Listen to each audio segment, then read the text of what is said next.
Brother Shaolin Fantastic. Getting my Malcolm X on. I'm a little blind. I have to wear reading glasses now. I'm not a spring chicken anymore. um, and I'll address that in this video because I'm doing a response to Stephen Rose once again, and he made some points. He talked about me, and there's another guy that did a response video too. He had some concerns. I'm going to address him in a separate video. But I want to clear some things up about me. Brother Shaolin Fantastic. Okay. I'm not a I'm not the average. I'm not an average guy, especially maybe not an average black guy. I am average probably when it comes down to looks, below average or above. I don't know. I'm not a fat dude. I'm not a skinny guy either. I'm right there in the middle. I think I check right there on average in every box when it comes to looks. I mean, that's the way I judge myself. I can get women, but I'm a guy who identifies with a man that I go my own way. Let me put it like this: I sympathize with the men going their own way movement. I do not believe that. I think in this day and age, not getting married is a smart thing to do. You probably shouldn't get married if you are a man of any race in this country. But especially as the younger you get, because of the way this society is constructed. A lot of the guys I know that got married ended up catastrophic for them. They lost their family, their home, their woman, you name it. And if I were to give advice to anyone, I would say, if they're young, especially a young male, it's very, very dangerous to get married in the United States. And I'm going to talk about that here, a little bit later in this video, because I'm going to address some points. And Mr. Stephen Rose, they always say BBC, and I guess that stands for big black cock. Look, nobody's gonna that's one stereotype black male ain't gonna ever get mad with you about. I can tell you that right now. That's just the way it is. I heard a comedian say that a long time ago. That's one of those stereotypes that black men ain't gonna ever fight with you over. So you ain't gonna get too much of pushback from that. But okay, now one of the things you said in your video, you asked a question, and I wrote all this stuff down, and I'm gotta put my reading glasses on to read some of because my handwriting is like chicken scratch. Anyway, are American men desperate? I would say yes. And I would give my reasons for it. The average American man is desperate. White, black, especially black. I would argue that there are a lot of thirsty simp black men. If they see one big butt woman that she don't even have to look good, if she has a big ass, like a nice hip to ass ratio, her face ain't really gonna matter when it comes down to fucking her. Some cases marrying her, or having kids with her. But the overall, are American men desperate? Yes, American men are desperate, and for good reason. I mentioned this in the video before. The average dress size in America is exploded. It's something like 20. It's 20 something. As with 30, 40 years ago, the average dress size used to be, 14, something like it wasn't as big. So we're dealing with gargantuan women. Now, men are big too, but bigger men are a bit acceptable. Okay. But yes, I would say yes, American men are desperate. That's why you see these men going to this different. Look, there's a bad stigma. Desperate is not bad in every case. Some men just don't have a choice. When you're in a society where most women are on the 80-20 rule, That means 80% of men are being left out of the sexual marketplace in a lot of cases. 80% of men are being left out. Now, maybe not in the Latino community. Maybe that's not going on. But your plight and black people's plight are two different things. But stay in this country long enough. Give it some time. Give it a generation. And you'll see what I'm talking about. If, America sustains and it keeps the way it is now. If it stays that way, give it some time. You'll see changes in because female nature is not any different. It doesn't know any race. It doesn't. Female nature is what it is. People adapt to their environment. This is one of the reasons why I said that if you go to Dominican Republic or Mexico or Colombia and you bring one of those women that you say is so beautiful that you think maybe is beautiful, and you bring that woman back here, she's going to adapt to her. Sooner or later, she's going to adapt to her environment, and she's going to look around and say, "Well, why am I with this guy? Over in Colombia, I'm just running the mill, but over here, I'm top notch to most men, so I can do better than this guy." And a lot of times what ends up happening is those guys, those women leave those guys. And that's a lot of serious legal problems, legal issues when it comes down to that. You just don't want to do that. If you're that desperate, if you do want to get married and you want to have a family and things like that, the best thing to do is stay down there if you can. Do not come back to the United States, because the United States, gynocentrism has run amok. And that woman ain't going to do anything. She's not going to do anything different than any other woman. Once she learns the customs and the things that she can get away with over here, she's going to do it. Believe me. Unless, she just loves you. And in most cases, that's not the case. So there's that. All right. You brought up a interesting point about Canadian women. Like you met up with some Canadian women and they, let me put my glasses on. You said Canadian, you were at some event and some of your friends, I guess they were Canadian, and they were at certain events, some event right here in the States, and there were American guys there, but they were not interested in those guys. There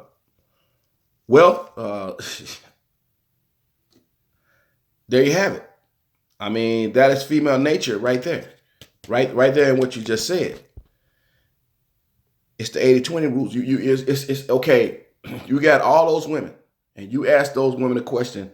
They just have totally avoided you because they can't come out and say it. They can't come out and say, you know what? I'm only attracted to a certain kind of guy, 6'3", rock hard abs. These women can't come out and say that because they know once they say that, I'm talking about out in the open, in front of people. They do it on Match.com and shit like that. They feel safe to do it. I'm talking about out in the open. They can't do that because if they do, game over.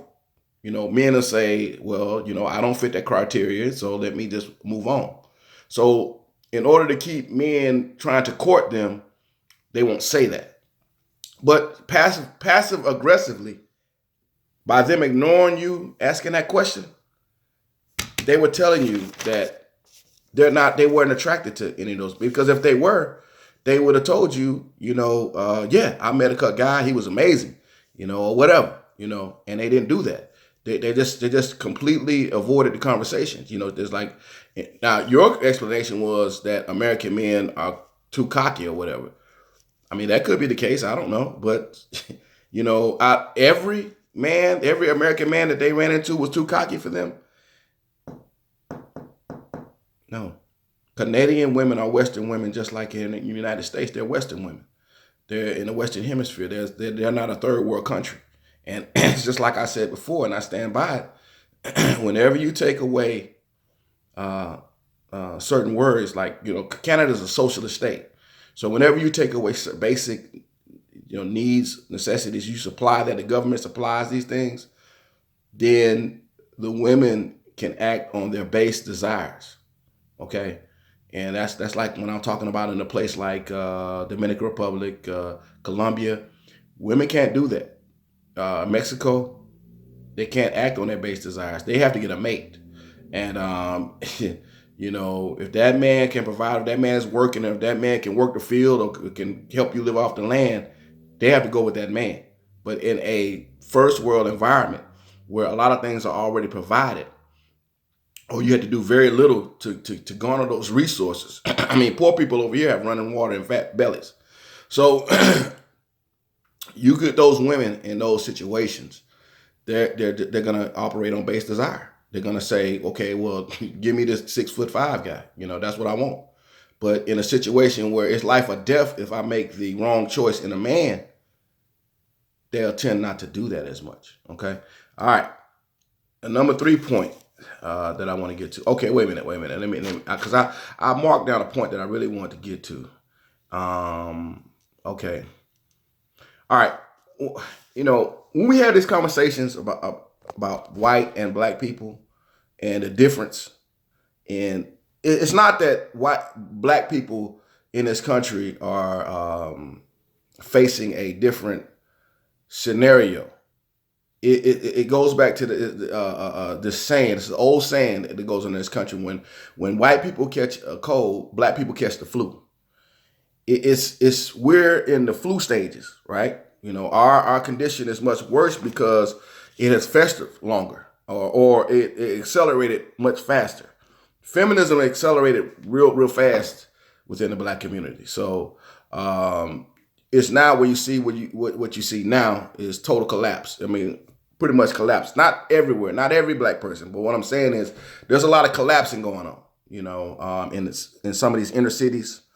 And some places like Alabama, where they have, they have cases of scurvy and some kind of worm shit down there that you would normally see in third world countries. So,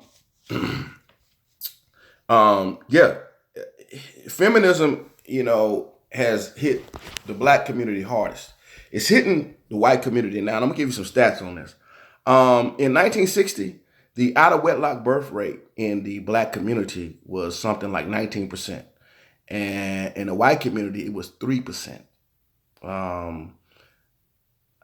Fast forward to today, it is in the black community, it is upwards of 80% out-of-wedlock birth rate. Somewhere close to that. It's not quite 80%, but it's almost there. And in the white community, it's 35%. It's 35%. So it's 10 times as much in the white community as it was in 1960. So that's what I'm trying to. And in the Hispanic community, not that much better. I think y'all in the 50 percentile, if I'm not mistaken. So the point, I keep driving this point home. Feminism has affected every community in this country. It's just advanced. If you want to know what you're going to look like in about 70 years.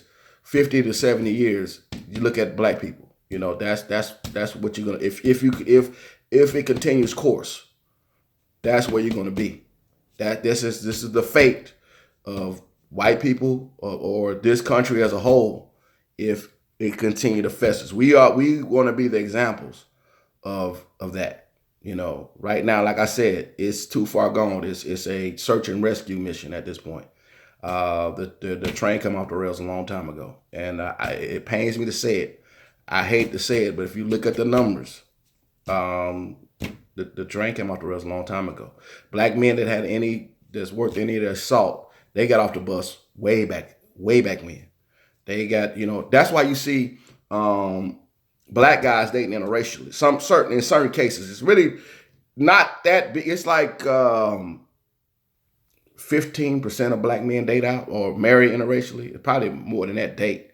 But that's why you see it, because the way they looking at it is, well, I know feminism is in the white community or in the Latina community, but it's not as bad as it is here. So I'm looking at a woman who's probably 25 to 30, 40 years behind on that feminism stuff. She's still on that boat, but it's behind. So that's better than a woman who's, what I'm dealing with now.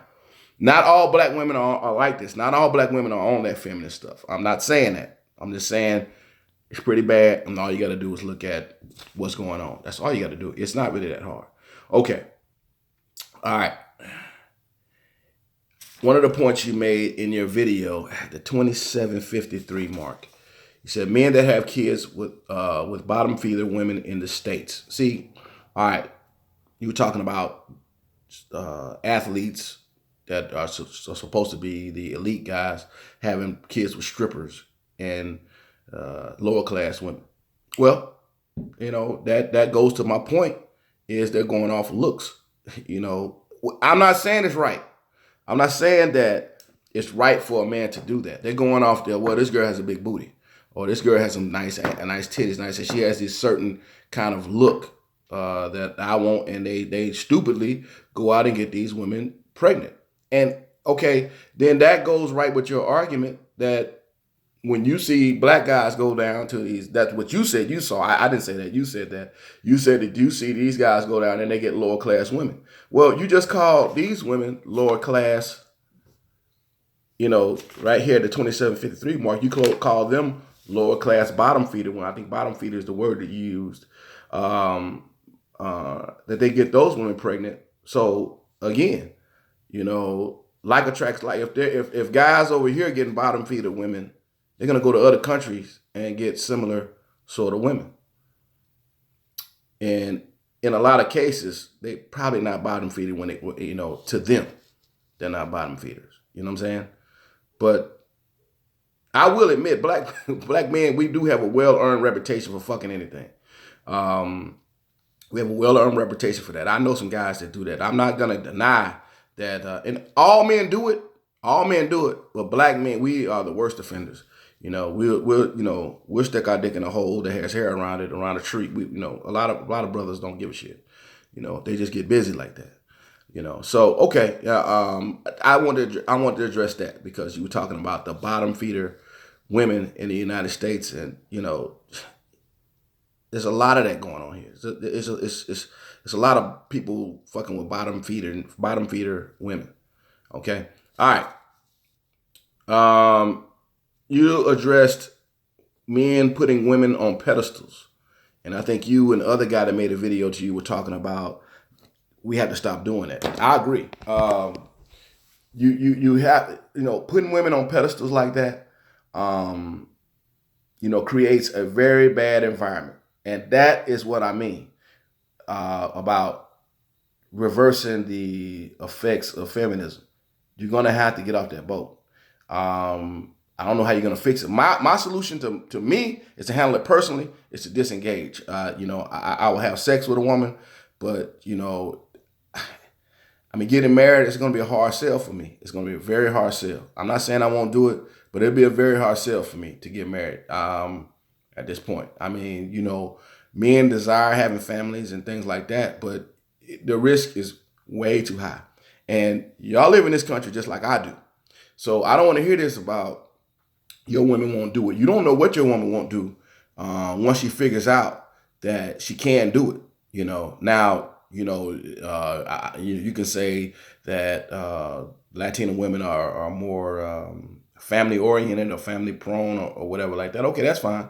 But, we'll see in the future how family oriented they are, because from what I'm hearing that you said yourself, that a lot of Latina women ain't, they ain't really doing, what they're doing is not that good. Some of the same stuff I complain about is some of the same things you complain about, messing with low-end dudes, entertaining a bunch of nonsense and foolishness out of their men. And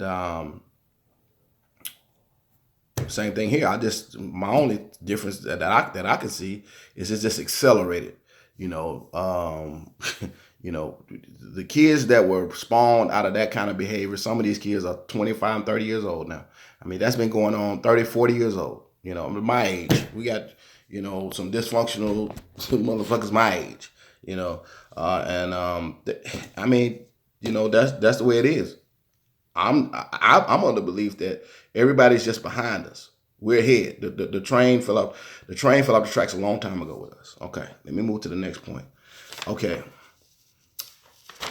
All right. You said the lookism argument. You talked about the lookism argument and how looks and what like men will put up with a lot out of a woman. You said that I said that I said that men will put up with a lot. Look, I'm a man that goes on. I don't put up with nothing. I don't put up with that stuff. I don't put if I don't put up with lip, crazy ass lip. We can have a discussion if I'm with a woman or something like that. We can have a fruitful discussion, about things, about the way things going if I'm interacting with her. But I don't put up with any disrespect or crazy talk. I don't do that. The minute you start doing that, out the door. I'm too old for that. I'm gonna strike one. If you do some shit like that to me, strike one, you're out. Now that's me personally. But we're talking about in the main and in general. Yeah, guys do that. Guys in the black community, and I will be the one. I'll say it. And you said that me saying that is primitive. I agree. that putting a woman on a pedestal and, because she has great looks, I'm not saying that that's what I do. I'm saying that men do that. White men do it. They certainly do it. Black men do it, but we do it on another level. We'll go to the club and make it rain on a woman's ass in the club. We do shit like that. You know what I'm saying? And you'll be surprised at the amount of women that like that sort of attention. But white men do it. Black men, Latino men do it. Everybody does this stuff. I don't do it. And I do agree that most men need to stop behaving like this, because this is one of the reasons why, you have out of control situations in American society. This is one of the reasons you got a bunch of simps around here that doing backflips for women because they're beautiful. Some cases they doing it for them, they ain't beautiful. But yeah, the more beautiful a woman is, the more rounder her butt is, or whatever kind of feature she got, big lips or full lips. I ain't gonna say big lips, full lips or whatever the reason. She could, suck a tennis ball through a garden hose, whatever. You got a bunch of guys that will do backflips for this kind of woman. And what kind of message does that send? So I agree with you. It's true. But I don't do it, but that doesn't mean that I don't see it. I see this all the time. I see it where I work. I see it out in public. I see it, I used to go to the club a lot. I don't go there. I don't really go to the club like that anymore. But whenever I was going to the club or going out and to social events, there was nothing to see something like that. There was nothing to see something like that. So, yeah. What do we got here? Okay. You talked about your aunt, and you said your aunt says men don't know how to date. That's true. American men don't know how to date. But I think that you will find that my reasoning behind it and her reason behind it is probably two different things. See, she probably is talking about men courting and, putting a jacket over a mud puddle or, Brian Roses or something like that. That may be what she's speaking of. But I'm speaking of, it's the 21st century. Dating has changed. Any guys with any sense, they have seen, the select guys, just step forward and they up in that ass, they up in them guts. But then when that same woman gets to the average guy, she wants to make him make requirements. And the average guy saying no. And I have a source material for that too. It's a book out by a guy named Alan Roger Curry, and he is a relationship expert, by the way. But he has a book out called The Beta Male Revolution. Check out that book where he talks about this kind of stuff. He talks about this thing, where you see select guys, women are just giving it to the select guys on a silver platter. They don't have to do anything. All they got to do is raise their hand, and they in there in minutes, hours, whatever. However long it takes them to get to her, that's when he getting in that ass. You know what I'm saying? As with, men, that regular guys got to jump through hoops, take you to a nice restaurant. We got to serenade you and sing Lionel Richie and do all these things to get the same thing he got, and probably lackluster. It's probably lackluster, just going through the motion. As with this guy, she sucked him all passionately. I mean, wet spit and everything, So, yeah, I agree with you, but I think that your aunt, I think we disagree on how they're dating, how guys are dating. The way to date today is not the way that we date today is, how should I say? It's not the way you should date as it was in 1950. In other words, we got to come up with it. You have to, in this dating landscape, you got to come up with another way to date. And personally, I suggest Alan Roger Curry's book, Mode 1. It is a very good book. And he talks about, basically, in a nutshell, you walk up to a woman, you let her know what your intentions are, short-term or long-term. You be upfront and straightforward with her right then and there on the spot, and let her know what you expect out of her. She can tell you what she expects out of you. If she don't like it, then you can leave it right then and there. But see, the problem is nowadays, not black women, just women in general have plausible deniability when it comes to dating. And they could have you take them out on dates, doing all kind of stuff on rolling out the red carpet. You never get nothing out of the deal. And she can say, I never said that. Well, with Alan Roger Curry's approach to the situation, you tell that woman you expect sex out of her. You expect this, you expect that. She could either accept or reject your, what you're saying right then and there on the spot. So that way you can get rid of a manipulative time waster. I think that's one of the things he said in his book, is that's one way to get rid of a manipulative time waster. Okay, but yeah, I do agree with your aunt that men don't know how to date. I just think she may have an older approach to it. My approach would be more 21st century, because most people nowadays want to use a 20th century approach to dating when we're in the 21st century, buddy. It's people don't date anymore. People don't go out on dates, and if you see a guy, especially a black guy, if you see a black guy out on a date with a woman, he has fucked the shit out of that lady. Okay, more than likely, if I would put my money on it. Black guys ain't, they ain't playing that game no more. We well ahead of the game. We know one thing we know is we know women, and it's to the point now where we don't do bullshit. Most guys don't do bullshit. They let women know, hey, we are fucking, and if we ain't fucking, ain't no sense. I'm not going to Papa Do's. I'm not taking you to Olive Garden. I'm not taking you to a nice restaurant. We ain't got to go out for coffee. Okay, that's how dating is going down nowadays. That's how dating is going down, and I do believe most guys don't know how to do it. A lot of guys don't know how to do it. Some guys are doing it; they don't know they're doing it. They're doing it that way. That's the way most guys approach dating now. But okay, let me move on to the next point, and I'm going to give you some source material.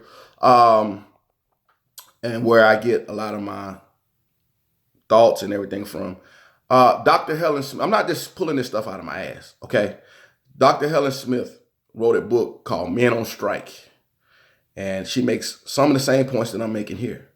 And one of the things that she says is, men in this country that are not engaging in relationships with women in this country are not reacting irrationally. They're acting rational. Because of the current climate. I mean, it is not, conducive to be dating or getting into relationships with a lot of these women out here. Are there diamonds in the rough? Are there needles in the haystack? Of course there are. But who wants to search for that? Another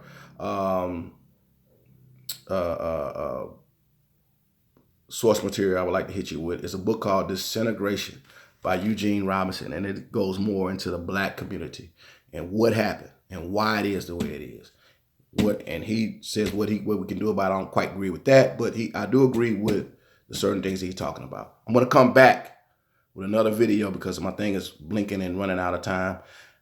I'm going to come back and I'm going to finish up this video.